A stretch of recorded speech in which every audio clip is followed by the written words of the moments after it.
자, 이번 시간은 78번부터 들어가도록 하겠습니다. 78번, 신간에 대한 설명으로 옳지 않은 것. 자, 지난 시간에 77번 하면서 신간의 문제를 풀었는데요. 이번 78번도 신간에 관한 문제가 등장하겠습니다.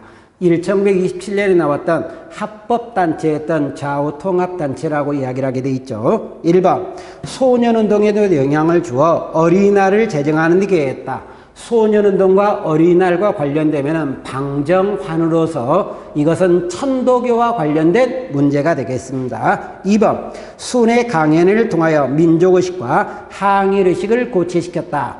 신간에는 항일의식과 민족의식을 고취했던 우리나라 최대의 독립운동단체가 되겠습니다. 세 번째, 29년 민중대회를 계기로 해소론이 대두되고 있었다. 여기서 말한 민중대회라는 것은 광주 학생운동을 서울에서 보고대회를 열려고 했던 것을 이야기하는 거예요. 이때 우리나라 사회주의 간부진들이 검거되면서 그 다음에 조직됐던 간부진들은 민족주의 간부진이 등장하는데요. 타협적 민족주의와 연계를 하려고 했던 우경화 경향을 띠게 됩니다. 이에 대한 반대로 우리나라 사회주의는 무엇을 하느냐? 해소론이 주장되고 있는 것 맞습니다. 네 번째, 비타협적 민족주의와 사회주의 세력이 통합한 단체였다. 신간에는 이 두 개끼리 통합한 단체, 맞는 말이 되겠죠. 이렇게 등장하고 있다. 그래서 정답은 1번이 되겠습니다.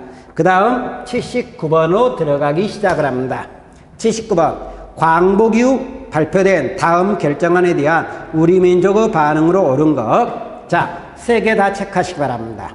민주주의 원칙하에 독립국가 건설을 위한 조선 임시 민주주의 정부를 수립한다. 두 번째, 조선 임시정부 구성을 원조하기 위해서 미소공동회를 설치한다. 최고 5년가 미영 중소 4개국의 신탁통치를 결정했다. 이것은 1145년 12월 달에 나왔던 모스크바 삼상회의의 결정 내용이 되겠습니다.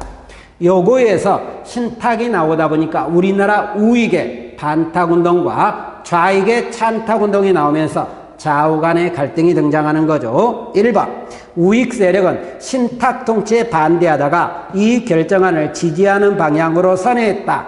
이것은 사회주의 계열이죠. 우익이 아니라 사회주의로 봐야 되겠고. 2번, 좌익 세력은 이 결정안을 지지하되 신탁 통치 문제는 임시정부 수립 후 결정한다는 입장을 취하고 있었다. 이것은 우리나라 중도 계열이 중심이 됩니다. 세 번째, 김규식과 여운형 등 중도 세력은 신탁 통치 반대 운동. 2번이 중도라 그랬죠. 그러면 잘못됐죠. 3번은 우익 계열의 인사들입니다.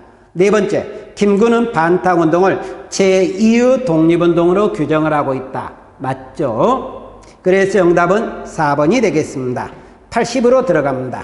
미소공동회에 대한 설명으로 옳은 것. 자, 모스크바 삼상회의에서 미소공위를 개최한다 그랬잖아요. 근데 이 미소공위를 개최하는 문제가 결론적으로 80번에 나와 있네요. 이 미소공위는 모스크바 삼상회의 결정상을 인자 실현하기 위해서 미국과 소련과는 협의한 회담입니다. 두 차례 회담이 나왔지만 전부 다 실패하고 말죠. 이때 미국은 찬탁운동과 반탁운동의 단체가 모두 다 참여할 것을 요구하지만 소련은 어느 단체만 참여할 걸 요구합니까? 찬탁운동만 단체만 참여할 걸 요구하게 돼 있죠. 1번, 연합국은 카이로 회담에서 중국의 요청으로 이 회의의 재개 여부를 처음으로 논했다. 말도 안 되는 거죠. 왜? 카이로, 얄타, 포츠담 순으로 우리나라 국제회의가 나오는데 포츠담에서 미소회의를 결정했잖아요. 두 번째, 모스크바 3국 외상회담에서 합의된 사항의 실천 방안을 협의하게해서 개최한 기구다. 맞죠? 세 번째, 미국은 이 회의석상에서 처음으로 남한만의 단독정부 수립을 피력하였다. 잠깐, 미국은 이 회의에서 남한만의 단독정부를 주장하진 않아요. 통합정부라고 이야기를 합니다. 네 번째, 미소 양국 의회를 통해서 남조선 과도 입법원의 설립에 합의하고 있었다. 남조선 과도 입법위원회는 1946년 12월 달에 개원하는 겁니다. 그러니까 뭔가 잘못된 거죠, 결론적으로요. 근데 이 남조선 과도 입법의원은 미국과 소련이 합의한 게 아니라 미국에 의해서 일방적으로 나오는 조치였다. 이렇게 생각하시면 되겠고, 다음 81번입니다. 다음 자료와 관련된 임무 활동으로 옳은 것. 이제 우리는 무기유해된 미소공동회가 다시 열릴 기색도 보이지 않으며 통일 정부를 고대하나 여의치 않게 되었다. 그 다음부터 체크하시기 바랍니다. 우리는 남한만이라도 임시정부 또는 위원회 같은 걸 조직하여 38도 미국에서 소련이 절퇴하도록 세계 국내는 호소될 거니 여러분도 결심할 것이다. 여기까지 체크하시기 바랍니다. 이 미소공동회와 관계되면서 미소공의는 1차와 2차 미소공의가 등장하는데요. 1차 미소공의가 46년 3월부터 5월까지 등장하고 2차가 47년 5월부터 7월까지 등장하는데 1차 미소공동회 결렬되고 나서 이승만이가 46년 6월 달에 발언했던 무슨 발언? 정읍 발언에 관한 내용입니다. 남한만은 단독정부를 결의하자고 이야기를 한 거예요. 그러니까 정읍 발언의 반대로 46년 7월 달에 나오게 되는 게 여운형과 김규식을 중심으로 하면서 좌우합작위원회가 등장하게 된 겁니다. 자, 여기까지 놓고 그러면 우리가 들어가 보도록 합시다. 결론적으로요. 자, 그러면 이와 관계 1번. 근데 문제는 요거 발언했던 이승만을 이야기하는 문제네요. 독립촉성중앙회를 조직하여 반탁운동을 전개했다. 맞습니다. 이승만은 우리나라에 광복을 하면서 귀국을 합니다. 그래서 이 단체 독립촉성중앙회, 우리가 이제 독촉을 했고 이것은 나중에 반탁운동을 주도하는 계기가 되고 있었다. 2번 총독부에 오기양의 요구조건을 내걸고 치안권을 이양받았다. 이것은 여운형이고 이래서 나왔던 단체가 건국준비위원회입니다. 세 번째, 1차 미소공동회 결렬된 직후 좌우합작위원회를 조직하고 있었다. 그런데 결과상으로 맞는 문제지만 이 좌우합작위원회는 여운형과 김규식이가 구성했던 단체입니다.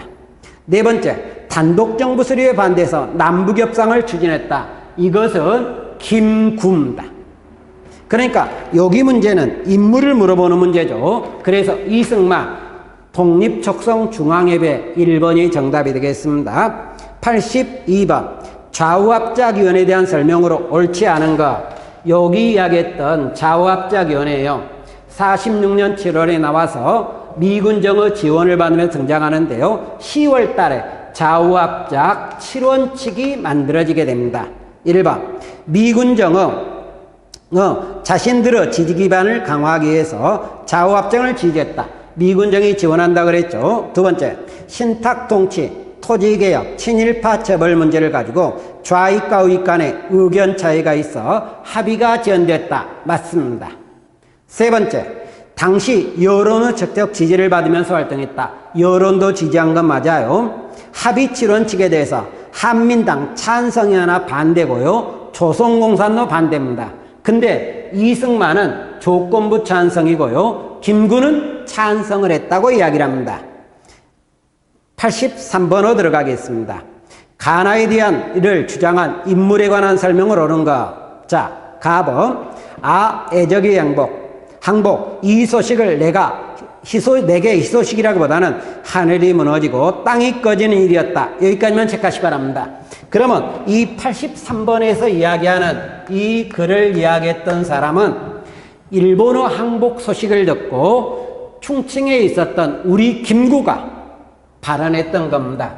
그래서 가번은 김구의 발언이에요. 결론적으로요. 그 다음 나번.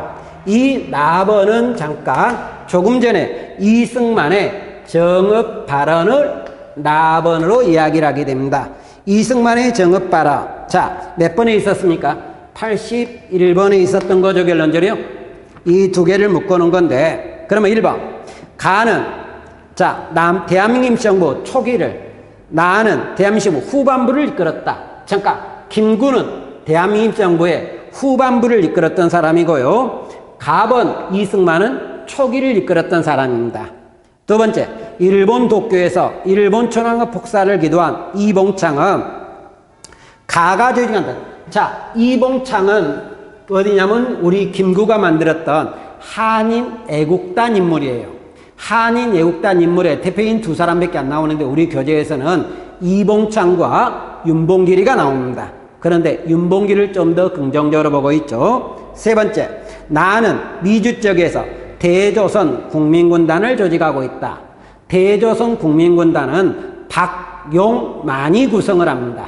대한제국의 군인들을 중심으로 구성한 거예요. 그 다음 네 번째, 나의 주장에 가인물은 동조했다.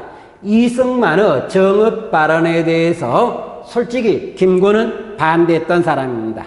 말이 안 되는 거죠. 이래서 83번이 되겠고 84번으로 들어가도록 합시다. 우리가 84번이라고 이야기를 하는데요. 밑줄 친 나에 대한 설명을 오는 것, 이것도 인물을 물어보는 것 같네요. 자, 우리가 기다리던 해방은 우리 국토를 양분하였으며 앞으로는 그것을 영원히 양국의 영토로 만들 위험성을 내포하고 있다. 그 다음부터 체크하시기 바랍니다. 나는 통일된 조국을 건설하려다 38돛을 메고 쓰러질지언정, 여기까지만 해도 될 거예요. 일신의 구찬 안인을 취하여 단독 정부를 세우는 데에는 협력하지 않겠다, 이렇게 나왔는데 이게 김구의 발언이에요. 48년 2월 달에 나왔던 발언이라고 이야기를 하는데요. 이 발언은 남북협상을 하자고 북한에 있었던 김일성이나 김두봉한테 요청한 글입니다. 그래서 4월 달에 남북협상이 개최되는데요. 이것은 김구를 물어보는 문제입니다. 1번, 통일정부를 수립한 남북협상을 추진했다. 맞죠? 2번, 한국민주당을 결성하여 미군정에 적절히 참여했다. 김성수나 송진우입니다. 세 번째, 미국에서 귀국한 후 독립척성중앙협의회를 구성했다. 이승만이라 그랬죠. 네 번째, 조선건국준변을 조직하고 위원장은 여운형입니다. 그래서 정답은 1번 되겠죠. 85번으로 들어가게 됩니다. 85번이라고 이야기를 하는데 해방 이후 건국 과정을 시대순호 배라시오, 이렇게 나왔습니다. 그러면 먼저 기억으로 나오는데 좌우합작 7원칙을 발표했다. 이게 46년 10월 달에 나왔던 내용이에요. 좌우합작위원회가 나온 건 7월이라 그랬지만 7원칙이 발표된 것은 10월이라 그랬습니다. 리어. 자, 조선인민공화국 수립을 선포하고 있었다. 우리가 조선인민공화국은 여운형이가 건주지를 만들었다가 미국이 우리나라에 진주하기 하루 전에 만든 겁니다. 45년 9월 달에 만든 거예요. 9월 6일인데 그냥 9월까지만 갑시다. 세 번째, 이것으로 들어갑니다. 모스크바 3국 외상회의가 개최했다. 이게 45년 12월 달에 등장합니다. 네 번째, 유엔 소총의 결의에 따라 총선거를 실시했다. 우리나라 총선거 48년 5월 달이죠, 결론적으로요. 그러면 이거를 순서로 매기라고 이야기를 하면 제일로 빠른 게 뭡니까? 니은이고, 그 다음 디귿이겠죠. 그 다음 디귿이고, 그 다음 기억이고, 그 다음 니을이겠죠. 그러니까 정답은 니은, 디귿, 기억, 니을. 정답은 2번 정도가 되겠습니다. 이렇게 되겠고 86번으로 들어가게 됩니다. 86. 49년 농지개혁에 관한 설명을 오는 것. 자, 우리나라 농지개혁법이라고 이야기를 합니다. 농지개혁법은 우리나라 초대국회에서 만들어졌던 법이에요. 근데 여러분이 잠깐 머릿속에 넣어두실 게 우리나라 초대개혁법에서 나왔던 법은 두 가지 정도만 생각하시면 될 겁니다. 농지개혁과 반민족행위 처벌법. 자, 이렇게 생각하는데 우리나라 농지개혁은 북한에 있었던 토지개혁에 영향을 받습니다. 1번, 친일파 토지는 무상으로 몰수하고 애국지사에게 무상 분배했다. 아니죠. 우리나라 농지개혁은 유상 매입하고 유상 분배하는 겁니다. 두 번째, 곡물 생산이 안정적으로 이루어져 미국 수출역이 열렸다. 자, 우리나라 농지기기 나올 때 우리나라는 식량이 부족했습니다. 그래서 외국에서 물자까지 들어오고 있는 상황이에요. 말이 안 되는 거고. 세 번째, 농가경제 자립과 자영농 확보를 목적으로 시행되었다. 맞는 말입니다. 여기 농지계획은 우리나라 농민한테 소를 분배하면서 자영농을 육성한다. 그리고 농민이 냈던 돈을 가지고 무엇을 하려고 했냐? 산업 자본화를 시키려고 했던 겁니다. 네 번째, 토지 균등 분배를 통한 토지 국유화. 우리나라 농지계획은 토지 국유화가 아니죠. 사유화를 기본하고 있죠. 결론적으로 말 안 되는 거죠. 그 다음 87입니다. 다음 법령에 대한 설명으로 옳지 않은 것. 자, 5조. 정부는 다음에 의하여 농지를 취득한다. 다음의 농지는 적당한 보상으로 정부가 매수한다. 농간인자의 농지, 작용하지 않는 농지, 본법 규정의 한도에 초과한 부분의 농지, 이렇게 나왔는데 이거 87번도 이승만 정부 때 나왔던 농지개혁입니다. 49년에 법이 만들어졌다가 50년 3월에 시행을 했다가 원래는 5년 목적이지만 57년까지 갑니다. 이유는 6.25 전쟁 때문이에요. 자, 소작료는 3분의 1로 제한했다. 우리나라 농지개혁은 소작제를 인정하지 않습니다. 그러니까 잘못됐죠. 소작료 3분의 1은 미군 정기 때 신안공사에서 했던 겁니다. 두 번째, 유상매수, 유상분배. 농지개혁은 유상매수, 유상분배. 맞죠? 세 번째, 가구당 농지 소유를 3정보 이내로 제한했다. 우리나라 농지개혁은 소유 상한선을 3정보로 제한하고 북한의 토지개혁은 5정보로 제한하고 있어요. 네 번째, 농지를 매각한 지주는 지가증권을 받았다. 농민들이 1년에 수확량의 30%씩을 5년 동안 내야 되는데 지주는 나중에 받는 거잖아요. 결론적으로요. 그때 받을 증서했던 지가증권을 교부받는 건 맞습니다. 그러니까 맞는 말이겠고, 그래서 87년에 이번에 틀린 말은 1번이 되겠습니다. 88번. 다음은 해방 이후 남한과 북한에 실시한 농지, 토지개혁을 나타낸 것이다. 이에 대한 설명으로 옳은 것. 자, 가번. 남한은 유상매입, 유상분배. 자, 88번이라고 이야기를 하는데 가번은 농지개혁법이 되네요. 그리고 나번. 북한은 무상몰수, 무상분배다. 이게 북한의 토지개혁법이라고 이야기를 합니다.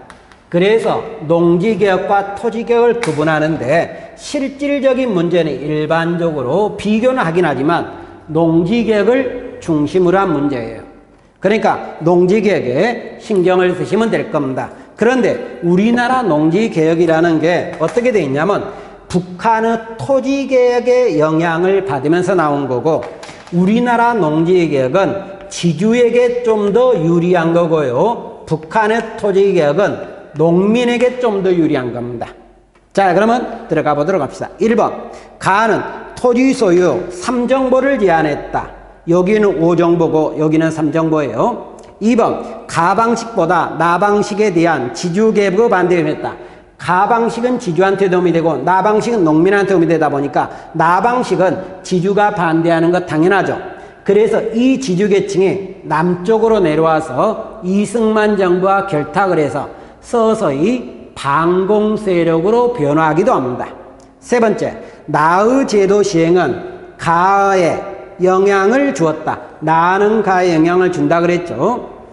네 번째, 가는 나에 비해 농민 환영. 그러면 가가 농민 환영을 받았다 그랬죠. 근데 실제로 농민 환영 뭡니까? 토지개혁 북한, 나 것이 환영을 받는 거죠. 이렇게 나오고 있다. 그 다음 89번으로 들어가기 시작을 하겠습니다. 다음과 같은 배경에 실시한 개헌에 관한 설명으로 옳은 것 이렇게 나왔는데 우리나라 개헌은 몇 번이 등장하냐면은 실질적으로 9차 개헌까지 등장합니다. 그러면 들어가 봅시다. 1950년 5월 제2대 국회의원 선거가 치러졌다. 이 선거로 남북협상을 통한 평화통일을 지향하는 중도 세력이 국회에 많이 진출했으며 이승만 대통령이 지지하는 세력이 크게 약화됐다. 즉 1950년 선거가 등장합니다. 5월 30일 선거라고 이야기를 하는데요. 여기서 무소속이 대거 당선이 되는 거예요. 그러다 보니까 우리나라 집권 여당이 어떻게 됩니까? 거의 몰락을 하는 거예요. 이 상황 하에서 나오는 개헌은 뭐냐? 1952년에 나왔던 발췌 개헌이에요. 이 발췌 개헌은 부산에서 나왔던 개헌이고 1차 개헌이고요. 발췌 개헌에서 가장 중요한 말은 우리나라 대통령은 간선제로 뽑던 것을 무슨 제로 바꾼다? 직선제로 바꾼다. 이게 가장 중요한 문맥이 될 것 같습니다. 결론적으로요. 자, 그러면 들어가도록 합시다. 1번 개헌 과정에서 4.4.5입이라는 변칙이 통했다. 이 4.4.5입 개헌은 54년에 나왔던 2차 개헌에 관한 내용이에요. 초대 대통령에 한해서는 중임 제한 제도를 철폐하는 개헌이다. 이렇게 등장하시면 되겠고, 그 다음 2번 대통령을 직선제의 핵심 내용으로 하고 있다. 직선제로 하고 있다. 맞죠? 세 번째, 평화적 분위기에서 진행한 투표에서 개헌안이 통과됐다. 잠깐, 우리나라 발췌 개헌은 이승만 대통령이 폭력단을 이용하는 강압적 방법으로 등장한 겁니다. 네 번째, 제2야 인사들과 학생들이 의견을 반영하고 있다. 이것은 이승만의 장기 집권을 해서 나온 거죠. 그러니까 말 안 되죠. 이것도 장기 집권입니다. 말 안 됩니다. 그래서 우리나라 일반적인 헌법개헌은 집권자의 장기 집권 목적이 거의 일반적이다. 이렇게 생각하시면 될 거예요. 90번으로 들어가도록 합시다. 다음 내용과 관련된 역사적 사건에 대한 설명으로 옳은 것 들어갑니다. 자, 근데 세 번째를 끝을 잠깐 보시기 바랍니다. 이 대통령은 즉시 물러나라. 부정선거는 다시 하라. 살인기를 처단하라. 잠깐, 이 대통령 물러나라 체크하시고 부정선거를 다시 하라 체크하시기 바랍니다. 지금 90번 문제가 등장하는데요. 가장 쉽게 설명하면 한국사에서 부정선거란 말이 나온다. 그러면 이 부정선거는 한국사에 딱 하나로 생각하시기 바랍니다. 그게 뭐냐면 3.15 부정선거가 등장하는 거예요. 그래서 나왔던 우리나라 운동이 뭡니까? 4.19 혁명이 등장하고 있다. 그래서 4.19 혁명 때 나왔던 것이 이승만의 하야 부정선거 다시 하라. 여기 우리나라 민주화 운동이에요. 우리나라 민주화 운동에 꽤나 중요한 게 4.19 혁명과 87년에 나왔던 6월 민주항쟁이 등장합니다. 요 두 개는 꽤나 중요하니까 꼭 머릿속에 넣어두시기 바라겠고, 이것보다 중요도는 떨어지지만 80년에 나왔던 5.18 민주화 운동도 등장합니다. 그러나 일반적으로 시험 문제는 이쪽을 내는 겁니다. 이유가 뭐냐면 이것도 전국이고 이것도 전국이지만 5.18은 광주란 특정 한정 지역에서 나온 거예요. 그리고 그래서 나오기도 하겠지만 이거 성공했잖아요. 이것도 성공했잖아요. 근데 이것은 신군부 퇴진을 여기면 실패한 거죠. 이것도 일부 영향을 준다.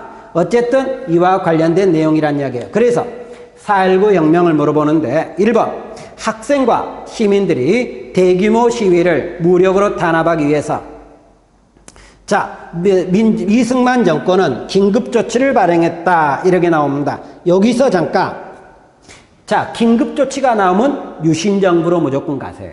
이승만 정부가 아니에요. 2번 선거 당일 서울에서는 부정선거를 규탄하는 학생과 시민들의 대규모 시위가 벌어지며 시작했다. 4.19 혁명은 부정선거 당일날 마산에서 시위가 시작을 하면서 전국으로 서서히 확대하는 겁니다. 서울이 아니라 마산. 잘못된 것 같네요. 결론적으로 이렇게 우리가 등장하겠고, 세 번째 민주당은 신익희를 대통령 후보로 내세웠으나 신익희의 갑작스러운 죽음으로 정권교체 실패했다. 잠깐, 우리가 4.19 혁명이 나왔던 60년 선거에서 나왔던 야당의 대통령 후보는 조병옥이고요. 그러면 신익희는 언제 대통령 후보로 나오느냐?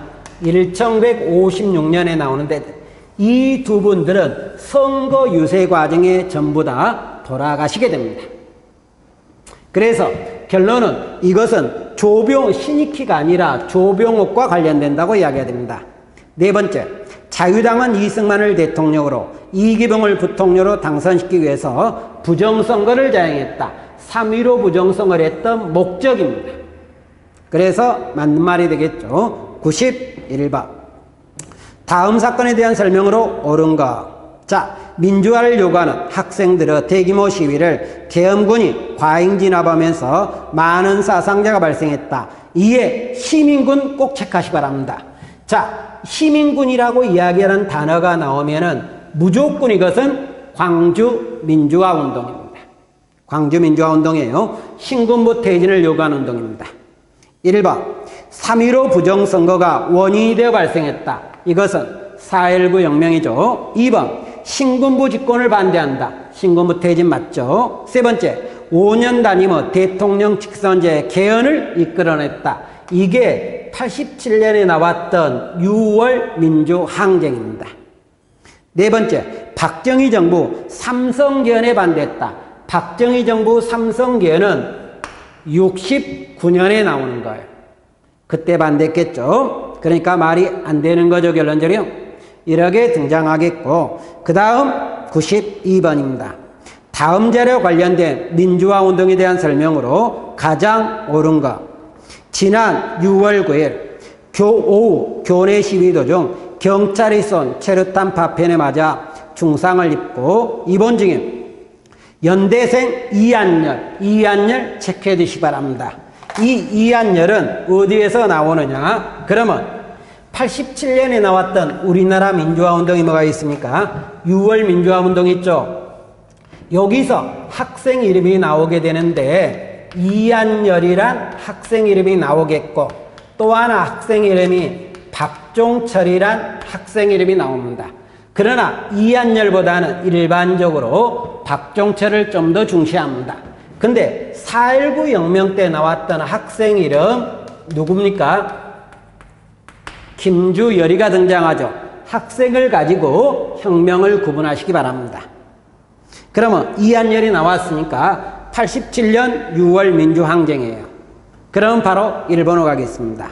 정부 인권 탄압과 긴급조치를 비판했다. 긴급조치는 유신정부라 그랬죠. 근데 6월 민주항쟁은 전두환 정부의 4.13 호원조치에 반대한 거죠. 2번, 야당 당수를 국회에서 제명하는 것이 계기가 됐다.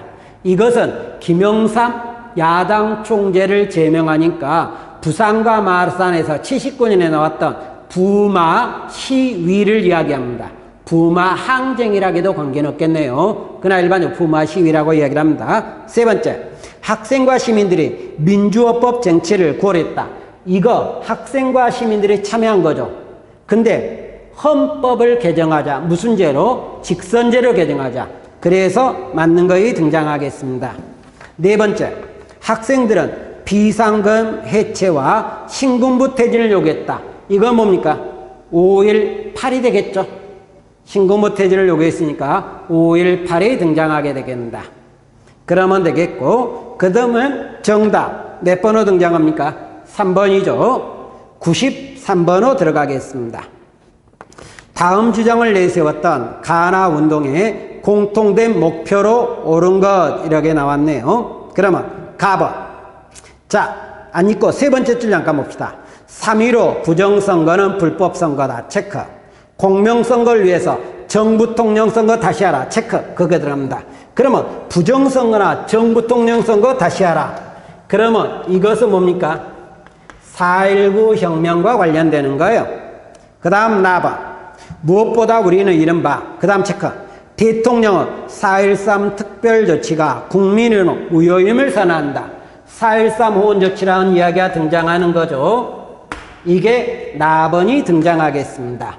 그러면 가나에 대해서 조금 이야기하면은 가는 부정선거에 반대했던 것이고 여기는 전두환 대통령의 4.13 호원조치에 반대한 거고 이 4.19 혁명은 폭력적인 성격을 가지고 있고 6월 민주항쟁은 폭력적인 성격 없이 평화적인 시위가 등장하겠고 4.19는 어디서 시작을 해서 대구에서 시작을 해서 전국으로 간 거고, 여기는 어디서 시작을 해서요? 서울에서 시작을 해서 전국으로 간 겁니다.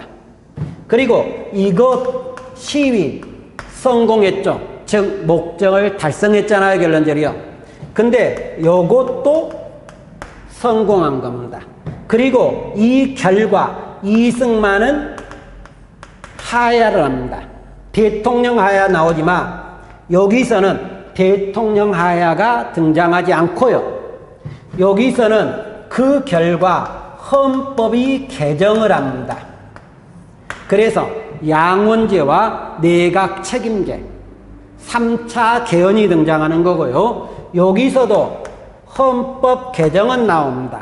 5년 단임제 9차 개헌이 등장하는 거예요, 결론적으로요.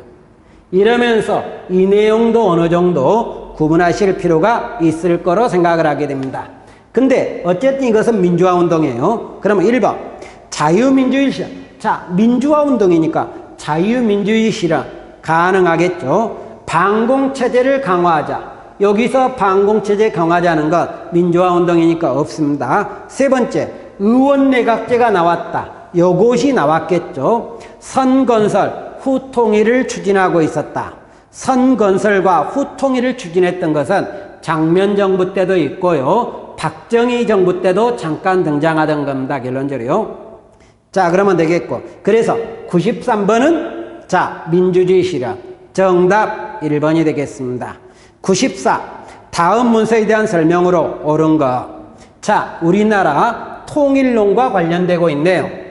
그러면 우리나라 통일론과 관련되면 여러 주장이 있습니다만은 일반적으로 우리나라 통일론이라고 이야기를 하면서 시험 문제를 낼 때는 거의 세 개로 집약을 한다고 생각하는 겁니다. 하나는 7.4 남북공동성명으로 72년에 나온 게 있습니다. 그 다음에 91년에 나왔던 기본 합의서가 등장하고 있어요. 마지막으로 나왔던 게 6.15 공동선언 2000년이에요. 근데 합의된 게 이것만 있는 건 아닙니다. 2007년에 노무현 대통령에 나왔던 14선언이 있어요. 그런데 일반적으로 노무현 대통령 때는 시험 문제를 안 써먹으니까 이 세 개를 써먹게 되는 게 일반적이라고 이야기를 합니다. 구분을 좀 해 두셔야만 하는 겁니다. 자, 그러면 내용을 보도록 합시다. 다음 문서에 대한 설명으로 가장 옳은 것. 자, 첫째, 뒤로 자주적 체크하시고, 둘째, 평화적 체크하시고, 셋째, 민족적 대단계를 체크하시기 바랍니다. 이게 우리가 말했던 7.4 남북 공동성명이라고 이야기를 합니다. 그런데 이것이 나오는 배경은 닉슨 독트린을 배경으로 하게 되겠고, 이것은 비공식적으로 합의한 겁니다. 그러면서 남북이 공통 발표한 거지만 남쪽과 북쪽의 권력 강화에 기여했고, 요것은 자 무엇을 결하냐면 남북한의 UN 동시 가입을 배경으로 하게 됩니다. 고위급 회담을 배경으로 하겠고, 그러면서 이것은 공식 합의가 되겠고요. 이것의 배경은 금강산 관광을 배경으로 합니다. 그러면서 이것은 정상회담이 되는 거예요. 자, 그러면 들어가 봅시다. 합의 직후 이산가족 쌍봉 실현. 잠깐, 우리 교재에서 이산가족 쌍봉은 2번 나옵니다. 한 번은 85년 때 한 번 나오고 6.15 공동선언 몇 번, 여러 번 나오는 거 2번밖에 안 나옵니다. 두 번째, 남과 북에서 정치 권력 강화기 7.4 남북 공동성명이죠. 남북한은 유엔에 동시 가입한 직후 발표. 그러면 기본합의서가 되겠죠. 한반도 비핵화에 대한 공동선언에 남북한이 합의하고 있었다. 그러면 그것은 어디를 이야기합니까? 기본합의서의 결과니까 그냥 기본합의서로 봐줘도 될 것 같습니다. 95번.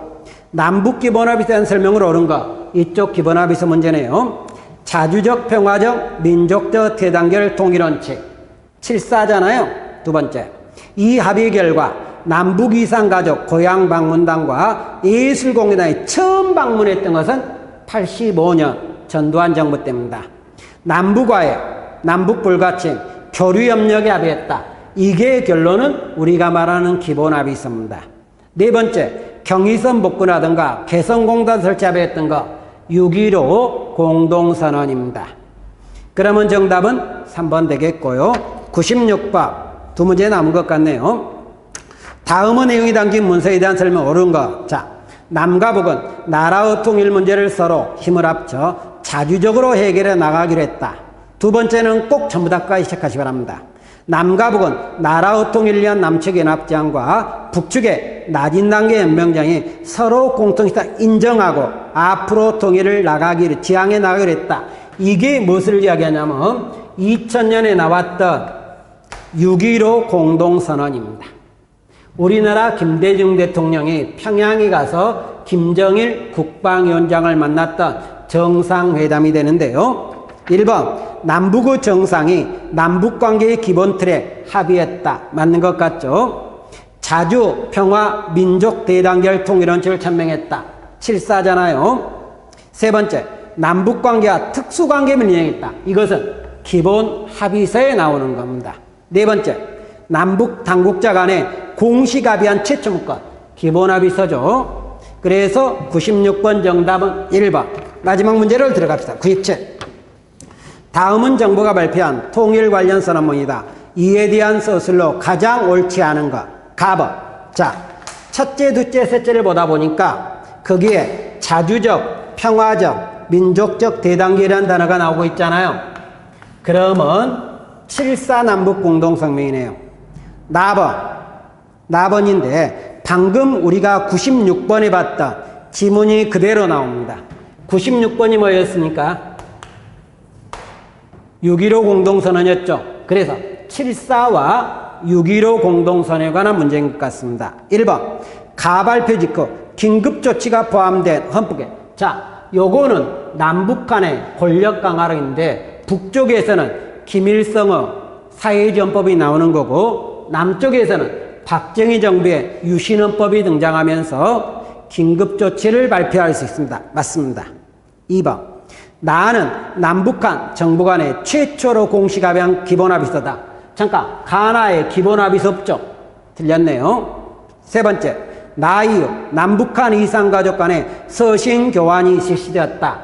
6.15 맞죠? 네 번째, 가와 나 사이에 해를 통한 금강산광이 처음으로 시작. 그러니까 가와 나 사이, 이게 72년이고 이게 2000년이라고 하는데 금강산 관광은 98년입니다.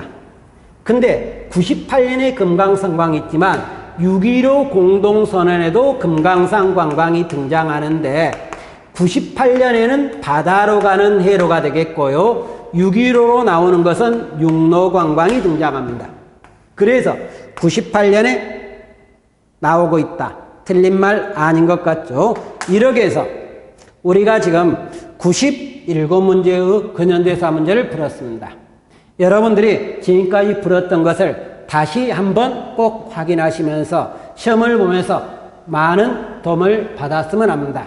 혹시나 모르는 게 있다든가 질문할 게 있으면 카페를 통해서 질문하시면 답변을 드리도록 하겠습니다. 그동안 수고하셨습니다.